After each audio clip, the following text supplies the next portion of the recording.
Hi everyone, I hope you're all keeping well.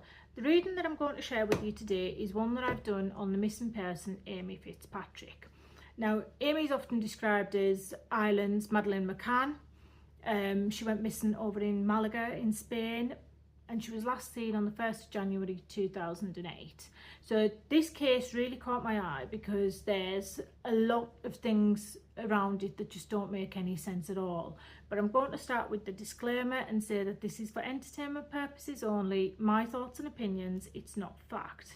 Now, I'll start with the point where Amy was last seen and how she went missing. So she'd stayed with her friend Ashley Rose. She was only 13 years old, Amy was 15 years old, but the two were close friends. She stayed with her New Year's Eve while she was babysitting, and this is an important part of what's happened that night, and it's quite relevant to the case. So on the night that Amy stayed, just after New Year, she contacted her mother. With her, she had her Irish mobile phone. She couldn't use it in Spain, but she kept it for, her Irish contacts. She actually opened the phone to get her mother's mobile number so that she could call her from her friend's house phone. So it's important that phone was with Amy while she was at her friend's house on New Year's Eve. New Year's Day, she wanted to stay. Ashley's mother thought it was best if she went back home, so off she went. About 9:45, 10 p.m. by all accounts, Amy set off home. Ashley walked her part way, and then they get to a dirt track, it's described as, and this is a shortcut that Amy would use frequently. It's dimly lit, but it's used quite regularly by teenagers in the area, and it would knock possibly about 10-15 minutes of Amy's journey home. So she used that. She had no passport, no money, and she was wearing Ashley's clothes and had a spare pair of her clothes in a bag when she left home. So the next day, Ashley tries to contact Amy. She calls Amy's mother at the house, and she's told that Amy's not there. She hasn't seen her since she left. She thought that she was still with Ashley. Ashley's quite worried, but Amy's mother doesn't seem to be. I'll come on to it in the next reading, but I feel as though this is something that was a regular occurrence. Anyway, 6 p.m, Ashley calls again. Amy's still not anywhere to be seen, and again, Amy's mother's not too worried. This is when Ashley's mother steps in and says that if the police aren't contacted, or the Gardaí as they are over there, then Ashley's mother is going to contact them. And eventually on the 3rd of January, Amy's reported missing. Now, again, I'm going to have to do this case in two parts. First one today, this reading, I'm going to focus on basically Amy's whereabouts and what's a general overview of what's happened. But in the second reading, there are several points I want to go into. One of them is this. Amy had a friend, 34-year-old man. It was, he would fix her laptop or something. But there's this connection there. And there's also reports from her friends that he would leave his vehicle open in the evenings for Amy if she wanted to sleep in it. Sounds really unusual for a 15-year-old, but again, that's something we'll come on to in the next reading. And yeah, it doesn't make sense. But the big thing is that around the time Amy went missing, this vehicle was reported stolen.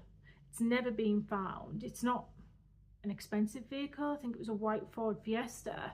So, you'd normally find something like that if it's been taken by joyriders, burnt out somewhere, or just abandoned. But anyway, this vehicle's gone completely.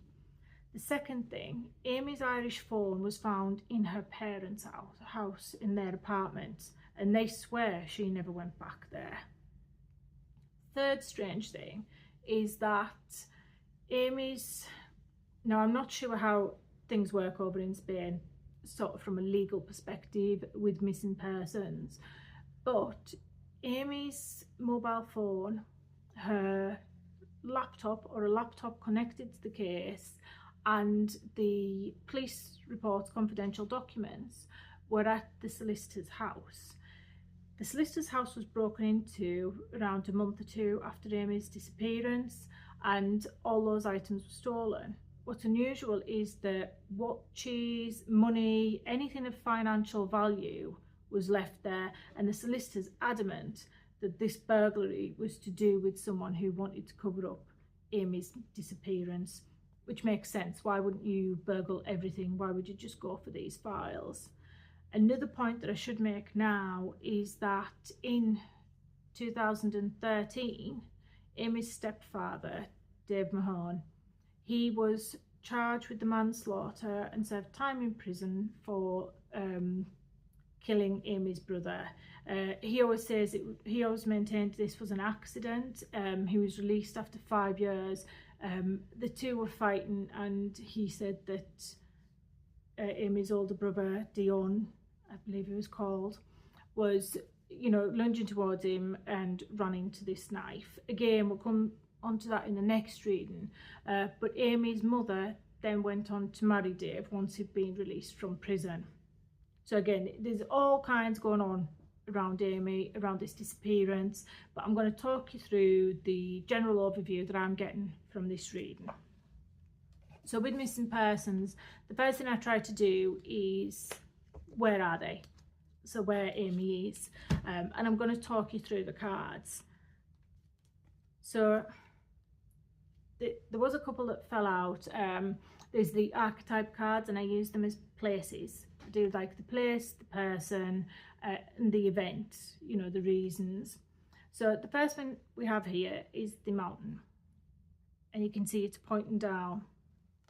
I'm not sure what the area is like, but I do feel, you know, quite hilly. I'm not going to say mountains, but Málaga in general has a lot of hills and things in it. And the second card that came out was the empty room as well. So I'm automatically being told, go down. This feels like a basement or something. I don't mean there's a room at the bottom of a mountain. It's like there's a basement. You need to go below level with this one. Another card that fell out, and again, if a card falls out, you always keep it. Don't put it back because there's some significance in it, is this one. And this card's the storm. Basically, it's a little like the Tower card in your regular tarot decks, and this is like, it's almost like there was an element of fate at play here.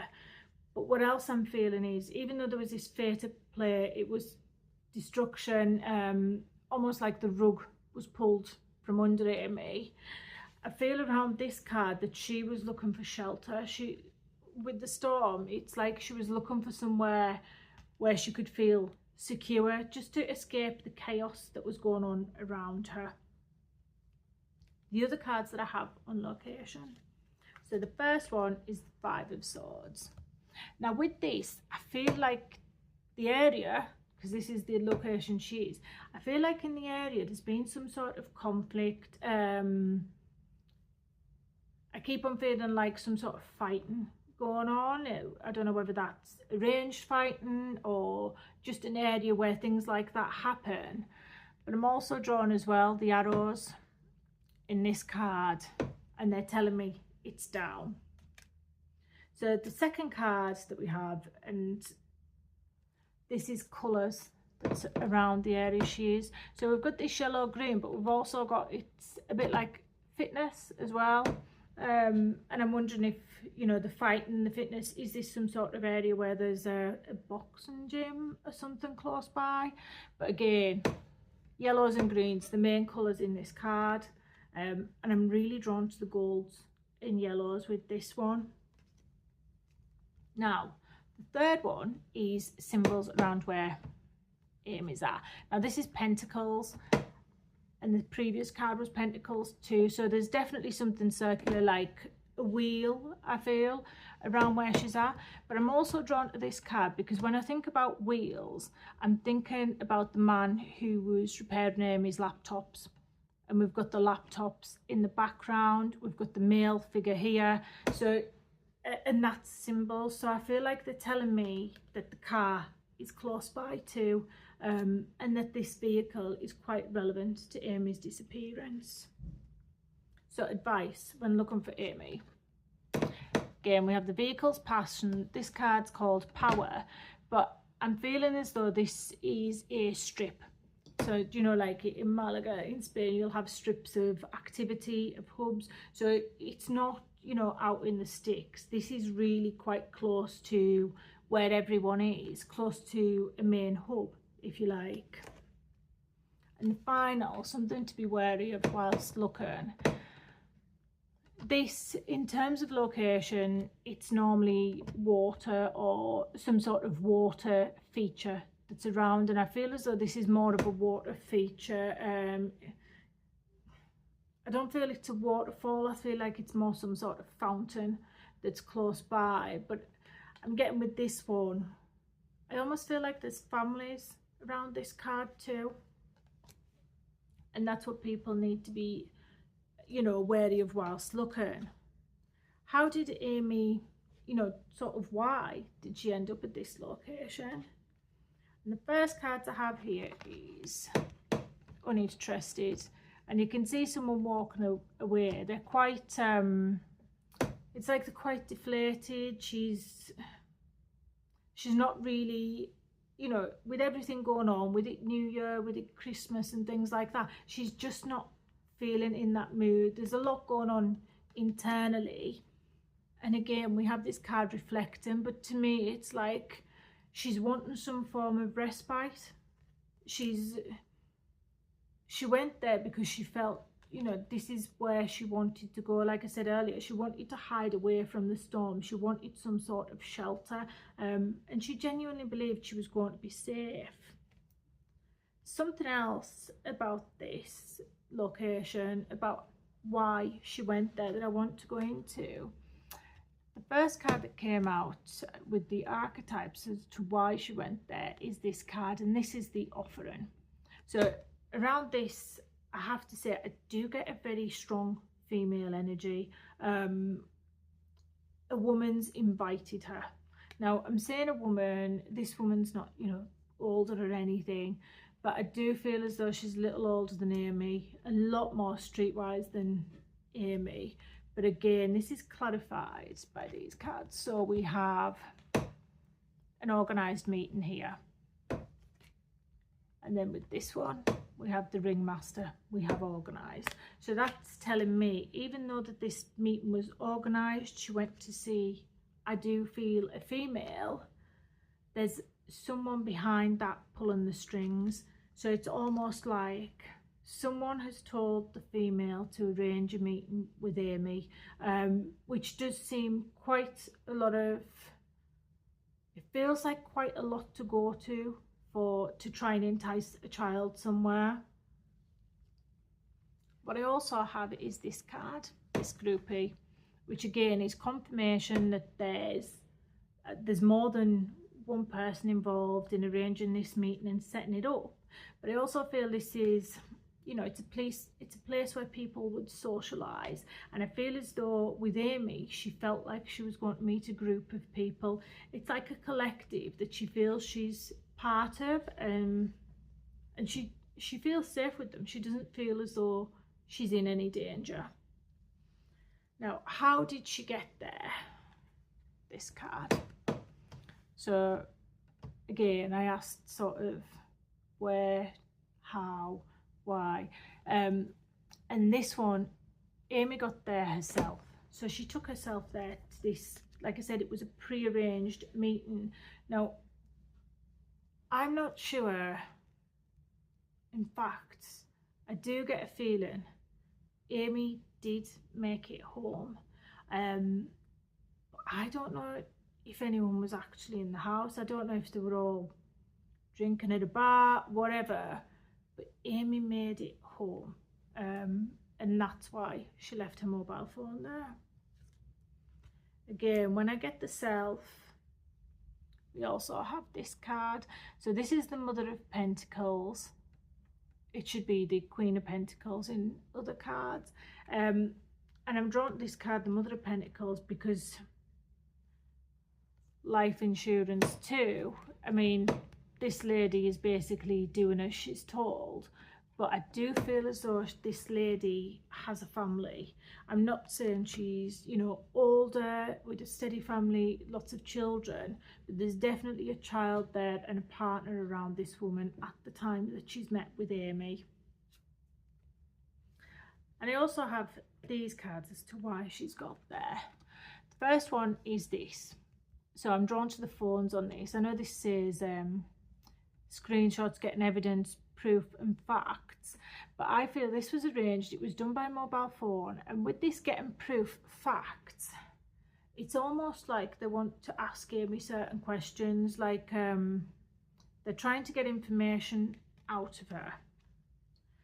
I also feel like she's been lured there, if you like, and we have this jackpot card, we have the hustling card, and we have the bankruptcy card here.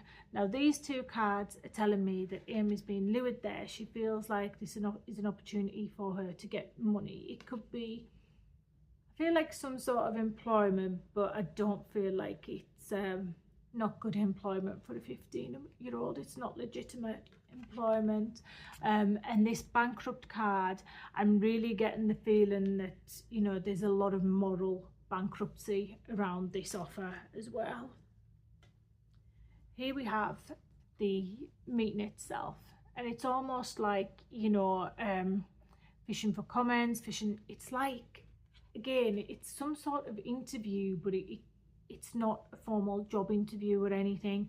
Amy's being questioned, and I feel like, because she's quite young, quite naive, she doesn't actually know what she's being questioned for, but it's not in a good way, because we have this card. So we have this girl fight. This lady, she's got Amy there. I don't feel like she has any intention of, you know, ensuring that Amy disappears and things like that.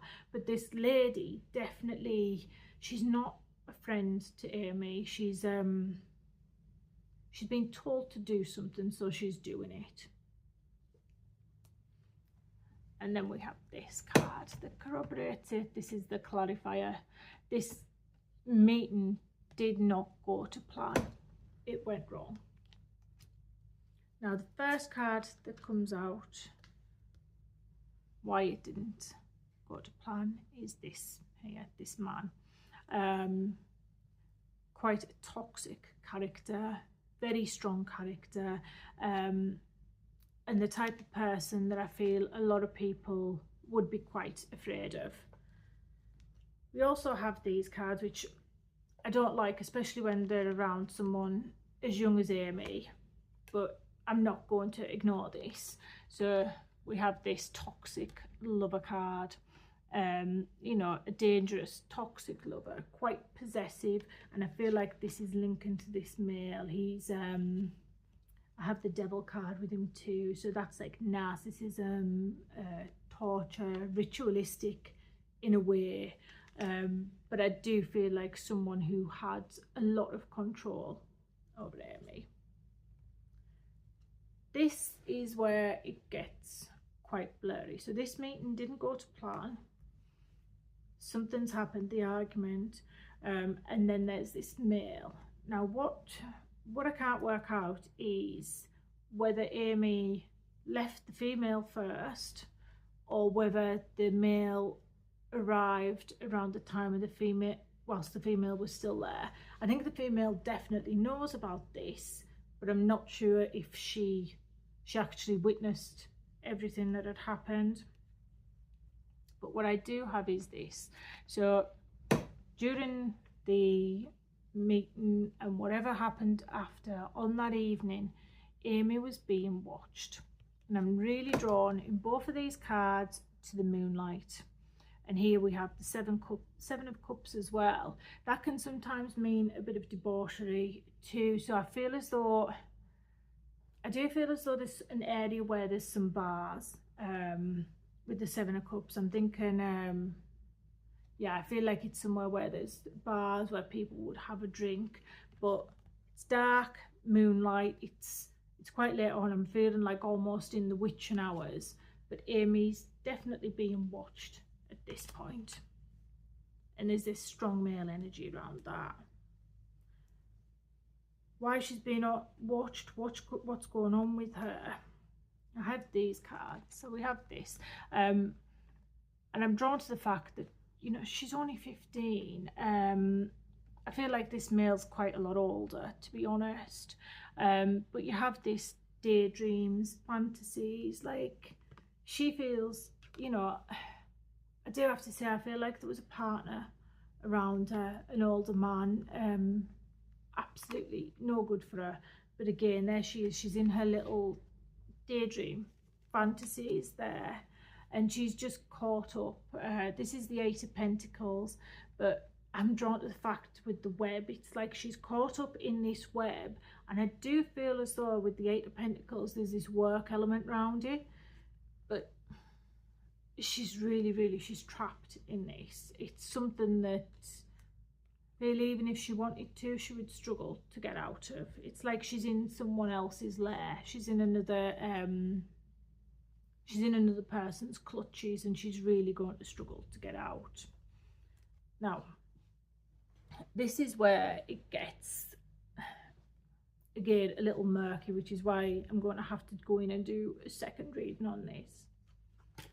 So the first card I have here is that staged, set up and framed, which we know, I feel like we know anyway, because I feel like I said this female has been told to arrange the meeting with Amy, and Amy's being watched. So everything's there, it's in place, there's a setup. Now, this one here, so I'm drawn to the fact an accident. I do feel like it was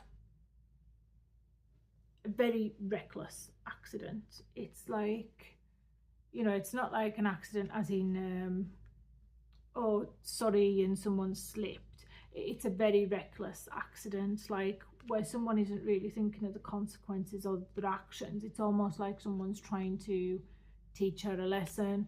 But again, I also feel like the vehicle is important, and I said earlier there was this vehicle that's gone missing. Another card that we have that came out is this one, put in a room or a place, and this again goes back to the empty room, the box. It's like someone's put her there and left her, and that's clarified because we have here the desert card. But this to me is someone's put her somewhere and they've just deserted her, they've left her in place. After that though, once she's been left in this room, I feel like she could have been moved again. I feel like that's where this card's coming in, and it's quite relevant. But there's something here, there's more than one person involved in this, which, as I've said, we definitely have one male, one female, but I feel as though there's more. I feel like there's this really, I'm going to call them a tight group of people. It's almost like a band of thieves together. You know, they're not going to say anything, they're not going to talk. And I said earlier, there's certain things I feel uncomfortable, especially when it's someone underage, but I can't ignore the cards that came out during the reading. And the first one I'm going to take you to, one of the first cards I've drawn was this card. This is Eros, and this is all about the lovers, relationships. It's quite sexual in its nature. This card too, crime of passion. I feel like there was something behind what's happened here. Again, crime of passion, there's like desire as well. I feel like this is from not actually the crime itself, Amy's disappearance, but I feel like this was going on before it. I feel like there's this relationship element there, and again I get this jealousy or cheating. So whoever Amy was involved with, somehow they were with someone else. They, you know, Amy was this almost like a plaything to them, I'm going to say. Now, I said earlier there was a lot going on. There was a lot going with Amy's family, and the family card has come out again. So, you know, I've tried to clarify, because with everything that's happened with Amy's brother, it's the natural thing, isn't it? You would think it was the family, but I keep getting this. I keep getting that this is the wrong direction. It's not her family we should be looking at. It's like it's another family, possibly where this female and male are somehow connected, but there's a different family dynamic that I'm being drawn towards with this.